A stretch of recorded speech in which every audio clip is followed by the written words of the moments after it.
hospitality, wine people, local services, when you think of like explaining the aspects of NFTs that they can maybe start wrapping their heads around how they can leverage it for their businesses, what would you say are some kind of principles that would work for those categories of businesses? Great question. And this is something that Chris and I were actually jamming out on the other day over coffee. And when you think of this Web 2.0 model, that is the membership model. This is like the most basic model you can think. If you own a gym, if you're selling a service and people buy a membership for your service or your small business to get 20% off, or they buy 10 smoothies, they get one free. That's kind of the Web 2.0 model, where coming to this Web 3.0 model, NFTs give that ability for somebody to have lifetime access potentially to to a company, to a small business, and have it forever in their wallet. So I just saw a project actually on the Ethereum chain on OpenSea where a gym came out with lifetime memberships for their gym, and they listed them at like $500. Now they're worth, I think, over $1,000, but what's really cool with that is this gym has found a way to get into the NFT space and charge basically what would be a 2-year membership to somebody that is going to work out of their gym every day and get involved in this Web3 side. So I know that Chris could even probably go in a little bit more deep on that. I am, like myself, I'm still so new to this and just really excited.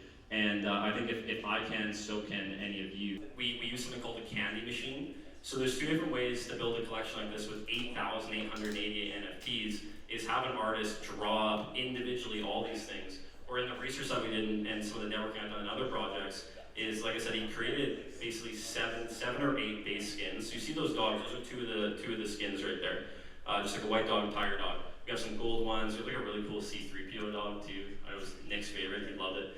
But yeah, we have all these different designs, and then basically you run it through a candy machine. So here's just, I guess, another lottery mentality with it is you don't know the type of dog you're gonna get when you mint it. So you're paying one Solana, and then the dog that you get is completely randomly generated. I wish I could show you more examples, but you basically click that button, you pay the 1 Solana, and then this candy machine pieces together based on percentages all through the code, all the different attributes and layers them, and then the person receives their NFT.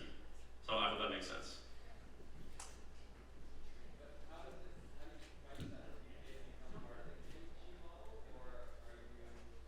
It was a program that we used.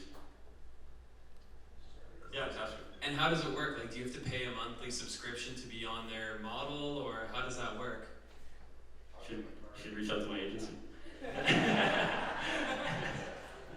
Hi, my name is Kristen. I'm here to soak in all the genius of Kelowna and the tech world right now. My question was, are you guys transparent with how you're using the total funds? Are you keeping some for operating expenses, and how did you make those decisions? And also, are there any plans for the future for you to set up some sort of DAO and become a charity yourself to do different things around the community or for animals, not replacing the BCS-BCA, but maybe providing ancillary support and things of that manner, and have your community vote on what they think you should do? That's an amazing question. Really cool. So yeah, I want to speak on the DAO side first, and then I'll go to I'll just answer the money question. So the rest of the 60% is going to paying wages on the team, going to community treasury to actually fund the fulfillment of the project, and then we had some investors, we paid off the investors. But it is all transparent with where the money went. When it comes to the DAO, so yeah, we've actually set up a DAO within our roadmap. It hasn't been given out yet, but the idea is that the holders will have voting power on specific things about our project. So like, which metaverse, we're gonna build our project in, what we're gonna name it, how we're gonna build it. We haven't gone that far in. We are still such a new project compared to some of these. Like you see, the Bitcoin guy, he's been working on this for years. We've only been doing this for 2-3 months, so we are still in that startup phase. What's really what's really exciting with being able to involve our community is we have now 9 mods within our Discord that are doing this completely for free. I think somebody asked a question about like incentivizing people. We have 9 people that have joined our project doing it completely for free. That are actually helping us build this and move it forward. So that's what's cool about this whole community-based project idea is they're doing this for the dogs, doing this for the SPCA, and they're not kind of expecting any payment in return. And we did talk as well about what if we just created our own charity for this? But we wanted to partner up specifically with the BC SPCA for not just my own personal relationship to them, but we just did sign a 2-year contract with them because they love what we did and they want to work with us more on a partnership level for future collections and actually help fulfill the roadmap of our project. I don't know if you guys have seen what Gary Vee is doing with restaurants in New York, but I'd highly recommend just Googling Gary Vee NFT restaurant. I believe it's the prototype that's happening in New York City, where you can purchase, you can own a table, essentially. So the ownership of the token directly translates to the ownership of the table, and you are making royalties, effectively royalties, off the revenue driven by that table, which I just think is fucking awesome, like so cool, and will certainly take off in some degree to forms. But that would certainly be a use case. Wine, I feel like there was a use case I saw recently that was really interesting. But certainly in any market that is deeply collector driven. In fact, I met a guy recently in New York at an event who was doing this with whiskey barrels, where he was tokenizing, directly assigning whiskey barrels to tokens and selling them as specifically non-fungible tokens, but specifically to barrels that have been aged a long time and are highly valuable. So it's out there. There's some great use cases. Unfortunately, I'm probably not the one to be asked in either of those verticals. I would love to know, like somebody verify that the wine I'm buying off of somebody else is the vintage it says it is. That's a good use for an NFT. I'm sure somebody's already doing that too. Okay, for those that know me, there's a bunch of my friends here. We're the old guys in the audience. There's gray in my face and gray in some of their hair. I love questions. Nothing excites me more than like great questions. And I think what's fitting about this particular picture, I'm happy Nick chose it. That's Steve Jobs. Have you all seen the ad that like the here's to the crazy ones, the weird ones? So the nice thing with abnormal questions is they lead to abnormal outcomes. And I love this Web3 blockchain thing because it allows you to get really, really fucking weird. You can dream in Technicolor, right? And it's like we're talking about things that we did not talk about in Web 2.0 that are now a conversation like today. What I would also challenge you on, as we ask abnormal questions, is don't get caught up in where this is all going 10 years from now, right? Like, there's this big spectrum of utility out here, and there's today benefits, and then there's like 10-year down the road benefits. And I think what I heard earlier from one of the speakers was there's too much promise of long-term benefits without showing today benefits, right? So I'm going to encourage you to ask questions. I'm going to share with you the questions that we asked to land where we have. I love this. This to me, right, as a 40-plus-year-old human, Danny's 22 for fuck's sakes. This is what I know. I know right now that this NFT bubble it's a fucking bubble. You know it is. This is gonna burst fabulously. That doesn't mean the tech is bad. The .com bubble burst, and here we are. Right? Pets.com shit the bed, but Amazon didn't. So this is all going in one direction right now. There's no question it's going in this direction. But you gotta move past that, right? And I think the thing that I compare where we are right now is to this. The perception, and remember, perception is reality for most people. Okay, it's hard to see past it. The perception is that most of crypto, blockchain, NFT, whatever it is, it's a crowdfunding mechanism. I'm gonna raise money to buy carbon credits. I'm gonna raise money to buy a fucking golf course. I'm gonna raise money to buy the US Constitution. Y'all saw that one? Still some wealthy white dude outbid them. It's true. Okay? What I don't like right now, and what I'd love to see us go way past, is crowdfunding's not broken. Like, as a 40-plus-year-old dude, I can put a credit card in Kickstarter. Has anybody tried to invest in it now? Not Seb. You don't count. And not Chris. You don't count either. This shit's hard, man. How many fucking steps did you have to go through? A lot. How many on one of these? 2? They failed just as much as the current version, right? Of this like new Web3 version. So crowdfunding isn't interesting. And anybody remembers crypto back then? To buy a coin, you literally had to go to some janky ass website that looked like a 12-year-old built it, and trust that when you were going to wire money to this site that somehow you're going to be able to buy some of these, Bitcoins. And, just for me watching it over the last, almost 10 years, I was just sharing this with Danny, is what was missing was the killer app. Okay, so I've been in technology for 20 plus years, almost 25 years. And when PCs came around, computers, the killer app was the spreadsheet, right? Some of you guys are old enough to know this. And then when the internet came around, the killer app was Netscape. Okay, some of you guys you're like, what's Netscape? That is a thing called the internet browser. There we go. We got our white hair guy. Before he was there, he used to walk up and down. Hey, what did the sound of the dial-up make? Like I was there before the internet. before the internet, before fax machines. And yes, the answer is yes. Rotary phones? Oh my gosh, and still yes. All right, we got a hand in the back. So here's the deal. I get that it's kind of like, okay, I'm here. I just saw some crazy stuff from the speakers and whatnot, but I truly believe, I thought 2013 was like, okay, this is about right. It's been around since 2009. I've been watching it for a while. And what shifted now is we have the beginning of a killer app, which is this thing called an NFT, which I really think the name's going to change. It's kind of a dorky name, right? So it's going to change, and it might be called like digital memberships or whatever they're going to call it. But once we get that, then more people are going to be able to consume. Buying crypto today is 100 times easier than it used to be. How many of you guys pay for Facebook? Show of hands, hold them up high if you pay for Facebook. So here's the funny part. The ones that don't raise your hand, you say, well, no, I don't pay for Facebook, it's free. And I would argue that you do pay for Facebook. It's by giving them all the data about you so that they can monetize you. You're just not getting paid for that, but you're paying. Does that make sense? If the app is free, you are the thing that is being monetized.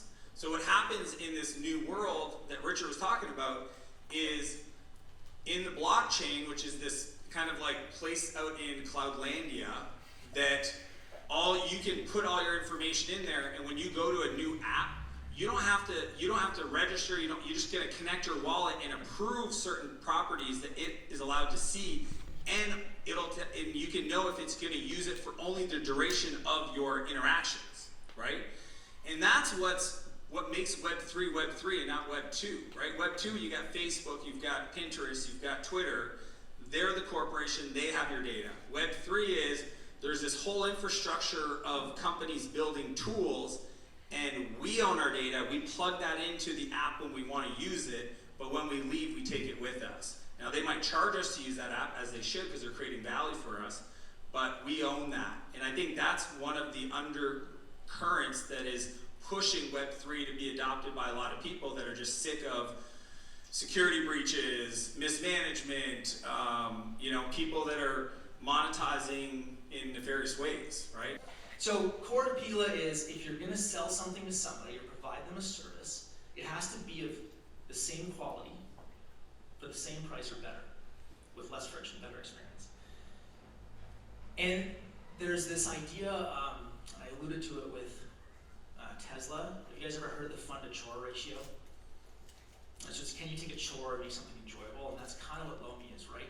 When you think about Lomi, nobody here likes taking out the garbage.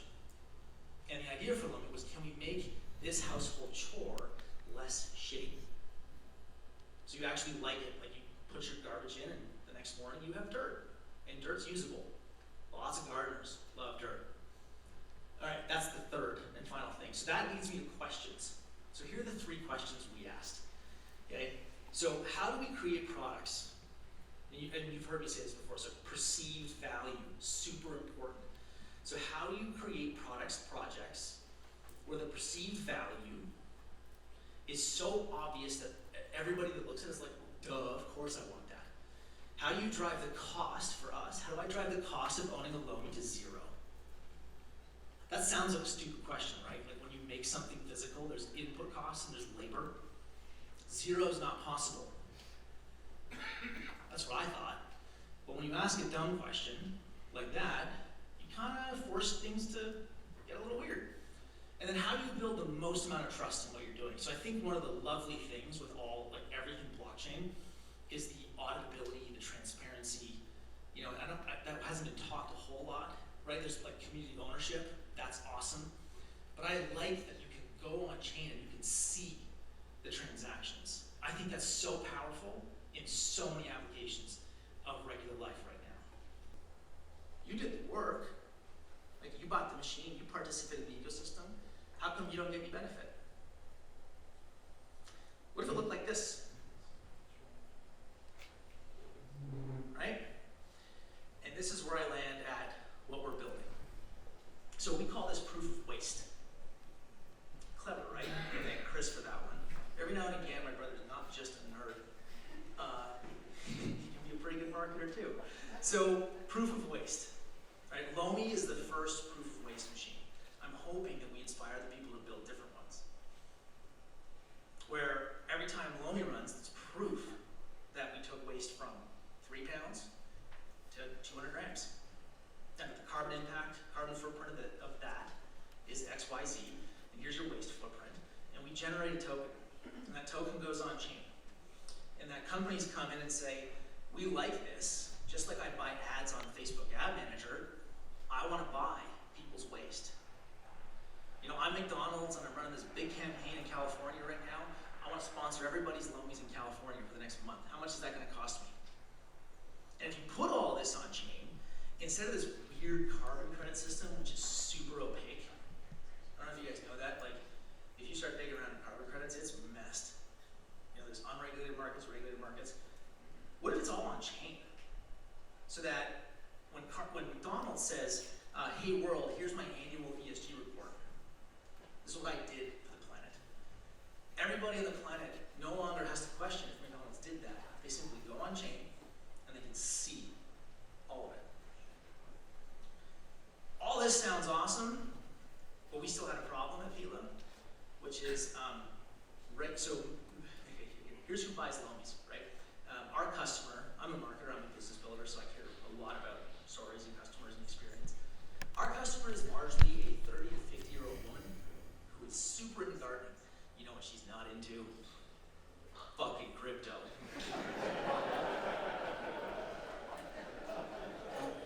That's true. So I dropped this shit on her. It's not gonna go well. So we have to kind of on-ramp, right? And this is why the thing I want to inspire you to do is 2 things, right? Ask better questions and tell better stories, because that's where the opportunity, to me, that is where the opportunity in all of this lies. We have to build better interfaces that connect this world to the real world in ways that meet people where they already are. So I need to meet my Minneapolis mom who loves to garden exactly where she is. So I can do that in an app, but you know what I can't ask her to do? I can't ask her to set up a wallet. MetaMask? Whoever said that earlier, like, really? Fuck. I can't tell her to do that. Stack. And the reason we're doing this is now I'm going to be able to on-ramp people into a much bigger ecosystem, right? And little Lomies will develop a cartoon around us that we educate kids. We teach them about agriculture and circular economy and all of that stuff, right? Regenerative agriculture. You can do all that. You can build media property. I mean, Disney has been doing this for years. And every time I see a fucking donkey or an ape or some other NFT, and I'm like, Jesus, guys, just somebody make a fucking cartoon already, please. Like a cartoon where they benefit in the sales of ads on that thing would be a nice benefit for those users, those holders. So I'm going to leave you with this, because I'm kind of done. Number one, I also just have to go to the bathroom. Number one, I really, really, really want to encourage you to ask questions, whether they sound stupid, weird, abnormal, whatever it is, ask them. Number two, and I should have started off by saying this, we've been talking a lot about crypto assets and NFTs, blockchain, all of this, right? The most precious asset we all have is time, by a mile. So I just want to say thank you for sharing yours with me today. That's it.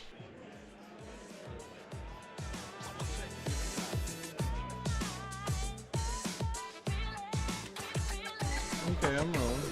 Okay. Well, VisionVerse audience, this is our first attempt at like a little vlog style kind of shoot, so I don't know how well it's gonna work out, but we just thought we'd debrief that event a little bit. Jaden, what did you find like most interesting about what we heard tonight, or did you learn anything new? I don't really know if I learned anything new. They tried to like keep it pretty sane, it seemed, but I did have a shift in thinking.